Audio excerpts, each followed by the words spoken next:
Hey, what's going on, everybody? I hope you're having a great day. Welcome back to another Cars Diecast review. Today, we'll be taking a look at Vern the Taxi from the first Cars movie. We're also celebrating a birthday today. Happy birthday, DeeJay. I hope you're having a fantastic day with friends and family to celebrate your own day. And let me know if you got any gifts. Maybe some cars, maybe like some new 2018 releases. That would be pretty cool. So let me know down below. If anyone else would like to make a birthday request, feel free to do so. But the #1 rule is to submit it at least 1 month before your birthday. I get people saying, oh, sorry, RC Cars 5, am I too early? My birthday is in next September or whatever.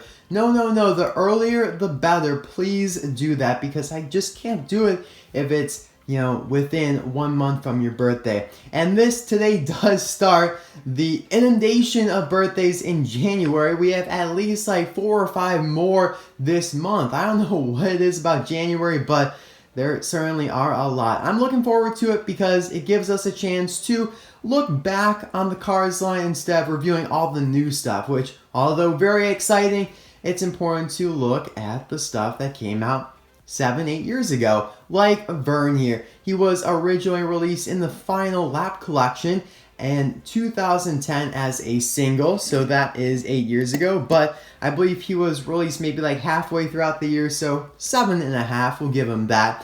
Also in 2010, he was released as a Lenticular. Here he is loose, and this was my first Vern ever, actually. And in 2013, he was re-released in the Rust-eze Racing series for some reason. I have no idea why, because he doesn't fit into this theme at all. But you can see him there with the Rust-eze tent behind him. I did get one of these to open so I could have a non-lenticular version, because you guys know how I hate lenticulars, because it looks like they're aliens with like 4 eyes. Just doesn't look good. So I do have this one to keep in the package as well. So that's for his releases. Now let's talk about his appearance in the first Cars movie. Very brief, and we only saw the back of him basically like this, driving into the LA International Speedway Stadium. And of course this does bring up the question, wait a second, why is there a taxi? What is the point of a taxi in the Cars universe? And I totally agree with you, so I'm going to kind of give them an excuse for what maybe it could be used for, although it really seems pointless since cars don't need to be driven around by other cars, and how would a car even fit inside Vern? I mean, maybe a bus, obviously planes work, but in my opinion it's more like a tour guide, so you pay Vern to show you the way, and maybe Vern will pay for your gas as well. I don't know, that doesn't make sense, you would pay for the gas.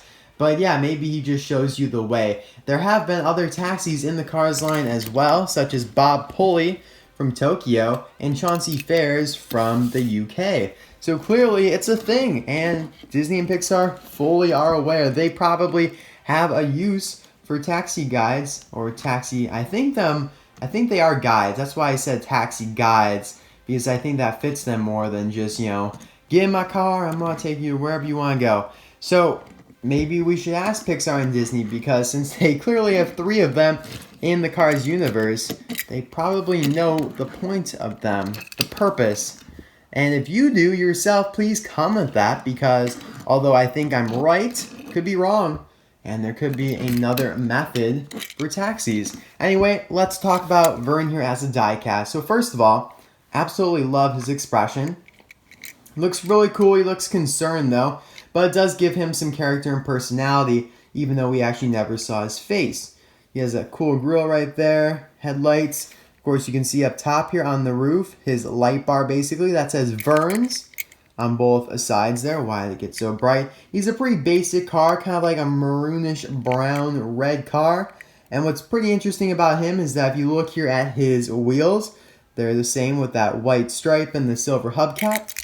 Except in the back here where he has a whole plate on, so leads me to believe that he used to have that on all of the other 3 here, but he lost them, so he only has this back right one left. So yeah, perhaps that is the case. On the trunk here we have Vern's logo with a cool black V in the background of the white oval. Mine is chipped for some reason, thanks to Mattel's quality control. And then you have Vern's taxi right there. So nice and simple. His license plate reads AH4RE. I feel like you could pronounce that some way, maybe like a hair, but I really don't know what it's meant to say, like AH4Ray, I don't know. And then it says dipstick above it in the small black lettering. Again, don't know what that is. Maybe it's some sort of county. Whatever it is, I don't know. It's on quite a few of the car's license plates. Here's the base if you're interested. And let's do a quick comparison to Lenticular Vern. So that is one of his expressions, and that is the other one. But most of the time he looks like that, which is Alien Vern, as I like to call it. His mouth is the same though, coloring pretty much the same. I feel like my 2013 one here on the left is a little bit more vivid, which makes sense because it's newer by about 3 years. See, that's how the logo is supposed to look, not with the 2 scratches. And it does look actually like they made him a unibody from 2010 to 2013. See how he is one piece in the bumper, in the front and back, whereas before there was that crack separating this plastic bumper from the main metal body. So I bet that was a nice change. See on the base here, this was all that it said. Disney Pixar China, that was it. And now look at how much more is on the base, and that was just from 2010 to 2013. Let's compare him real quick to one other car, a couple actually, but this I believe is the only one that really shares his model directly, and that is Donna Pitts here. So yeah, you can see that they're both this sedan. Actually, can't quite tell. Yeah, they're probably the same, but of course technically different since Donna doesn't have the light bar that says Vern's up there. But pretty much they are the same model, which is realistic. Not every car in the Cars universe is going to be different, although we do like to have our unique cars for sure. Maybe this is why they thought that Vern was a Rust-eze related car. Maybe it's because he just doesn't fit in any other series and they wanted to re-release him. I just don't know. Here we have Jonathan Wentworth. He's another sedan, but he's technically different as well. This guy was also released in the 2013 Rust-eze Racing Center. I feel like a lot of cars that were released like in 2010 and then were eventually re-released have similar models. That's when they really use like the same model a lot. And they still kind of do, of course, with the Piston Cut Racers, but I do give them a little bit of a pass because they are clearly different, and obviously we really do want all of those in our collection. Here's Milo. Quite the stretch, but still I wanted to show them for comparison purposes. And for size, since you guys may not have those cars, here we have Lightning McQueen, so you can kind of see that he is rather small. McQueen's a little bit wider, but not as long as Vern. Yeah, Vern's quite a bit longer actually. Well, that is all for Vern today, Mr. Vern and his taxi company that we don't even know how it would work, but I'm sure he's decently successful. Thank you guys very much for watching. I hope you enjoyed this video. Let me know in the comment section below, which taxi do you prefer, Vern, Chauncey, or Bob? I think I have to go with Vern since he is the classic one that started it all. DeeJay, happy birthday again to you. I hope you really enjoyed this video. Let me know your thoughts on it in the comment section below. I will see you guys all later for another video. Since I am back in school, no more double upload days.